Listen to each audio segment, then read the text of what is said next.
This one goes out to the former Q101 in Chicago for fostering a sick childhood of 90s alternative radio. When it was new. Hi, this is Tom Morello from Rage Against the Machine. It was on Q101. Today we are ranking the albums of Helmet, and we're starting with Strap It On in 1990. Drive around town, push the truck.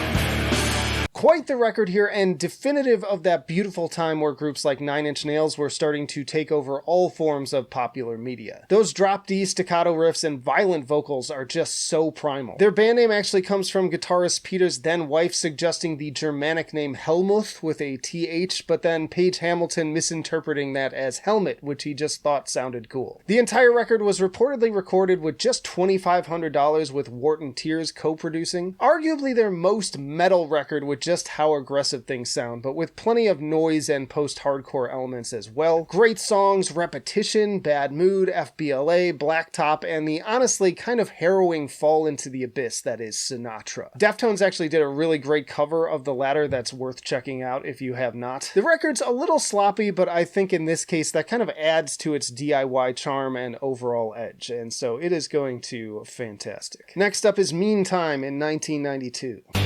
Your contribution left unnoticed, son.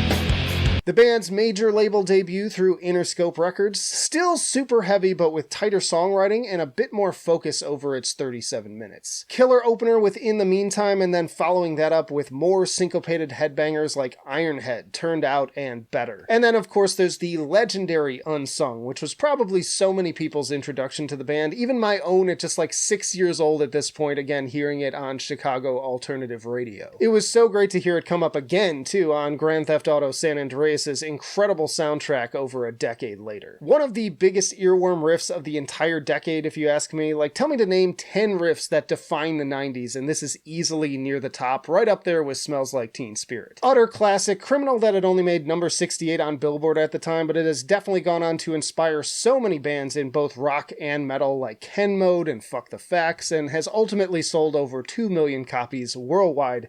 It's going to perfection. They followed that up with Betty in 1994. Well means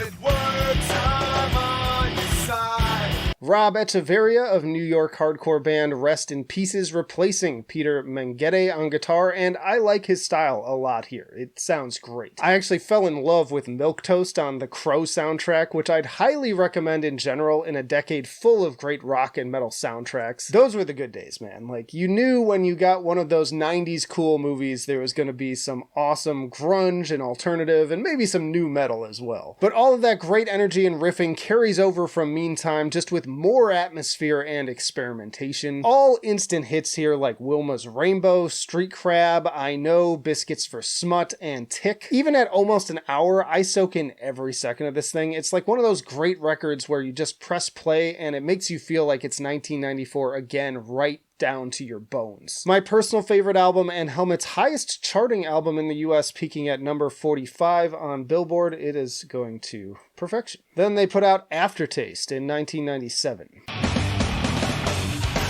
the good that you discover.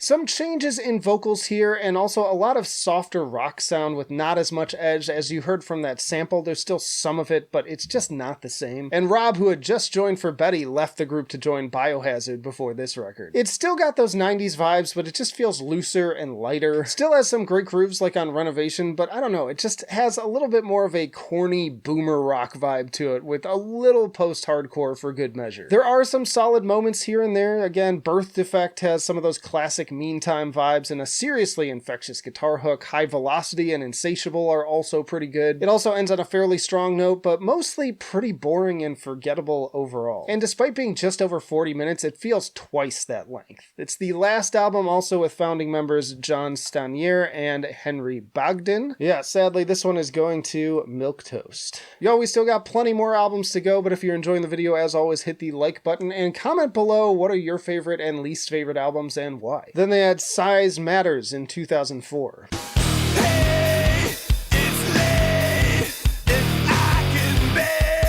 Page Hamilton is the only original member appearing on this album, recorded as a trio with ex-White Zombie drummer John Tempesta and Bush's Chris Traynor on bass. Great classic opening groove with smart, but once more the vocals pretty much ruin it for me. Fortunately, Crashing Foreign Cars follows that up on a particularly heavy and driving note. This is the energy and aggression that I come to Helmet for. But then up and down we go once again with tracks like that alternating with the more generic rock numbers. Surgery and Speak and Spell are decent, but still pretty forgettable, and yeah, this record, it's just disappointing, is what it is. Like, I look at that album cover and I want to experience the same feelings I got from the first three, but to me it's just not there. I've heard some people defend this album and enjoy it, but for me it's another milquetoast. They follow that up with Monochrome in 2006. Hanging out with all these dicks, still collecting tokens. Pretty awful opener here right from the jump with Swallowing Everything. The vocal cadence is just annoying as hell to me. And it doesn't get much better from there, unfortunately. This is around the point that listening goes from boring to straight up tedious and at times even obnoxious. And for the first time, there's not even a single song I would really recommend here. Even the heavier riffs just feel poorly recycled at this point. For what it's worth, Monochrome is featured during the credits of Saw 3, but to me that's also one of the lesser Saw movies. Pretty bad, honestly. It made me wish it really was time to say goodbye. So yeah, this one is getting a flush from me. They follow that up with Seeing Eye Dog in 2010.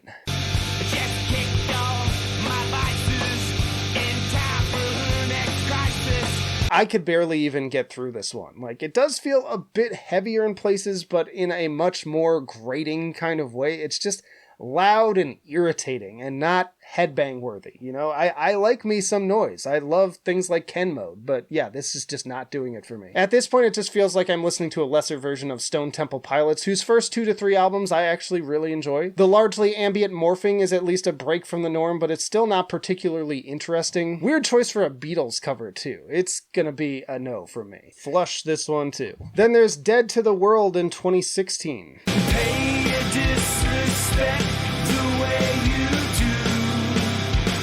This is their first release on Ear Music, and their first one with bassist Dave Case. And I don't know how many more ways I can describe the same mediocre stuff. Life or Death has some decent riffs, but another meh vocal performance. I Love My Guru is another one that's super irritating to me. I'm not sure what the Elvis Costello cover Green Shirt is supposed to be either. Like, why is this even on here? If I'm being charitable though, Bad News sounds like kind of a decent Foo Fighters track. The title track is also okay, and Drunk in the Afternoon brings back a little more of that rebellious swagger of the earlier material. This is at least maybe a slight improvement over the last two, in that it's less boring, it's kind of more interesting. I still can't fully recommend it, and this might be a hot take, but I actually think of the last 4, this is kind of a more intriguing album. So I put it at decent, but just know that the gap between fantastic and decent here is like at least 2 more tiers down. And that brings us to Left in 2023. He was just a mama's boy.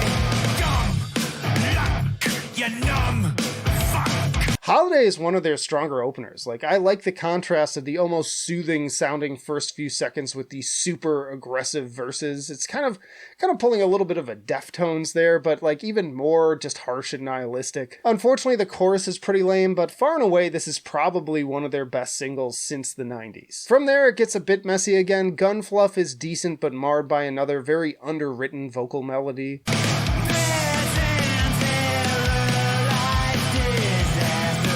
NYC Tough Guy is also pretty meh, Makeup is mostly a snore, and the appropriately titled Powder Puff is just so cornball. On the good side, nice groove to Bombastic, and nice punch to the drumming on Dislocated, even if it gets a little bit monotonous at times, and kind of surprisingly, I like Tell Me Again with its acoustic guitar and strings, reminding me of other lower-key 90s classics like Alice in Chains' Nutshell. Big Shot is also a head bobber.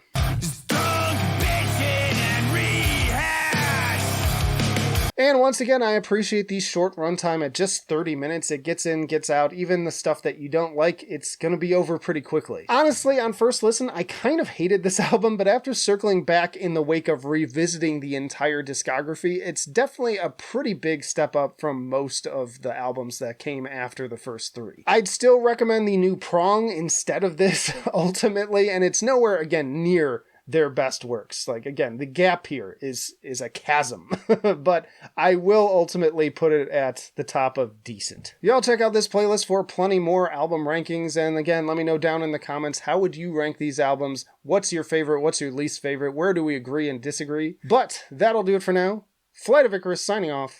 I will see you in the trenches.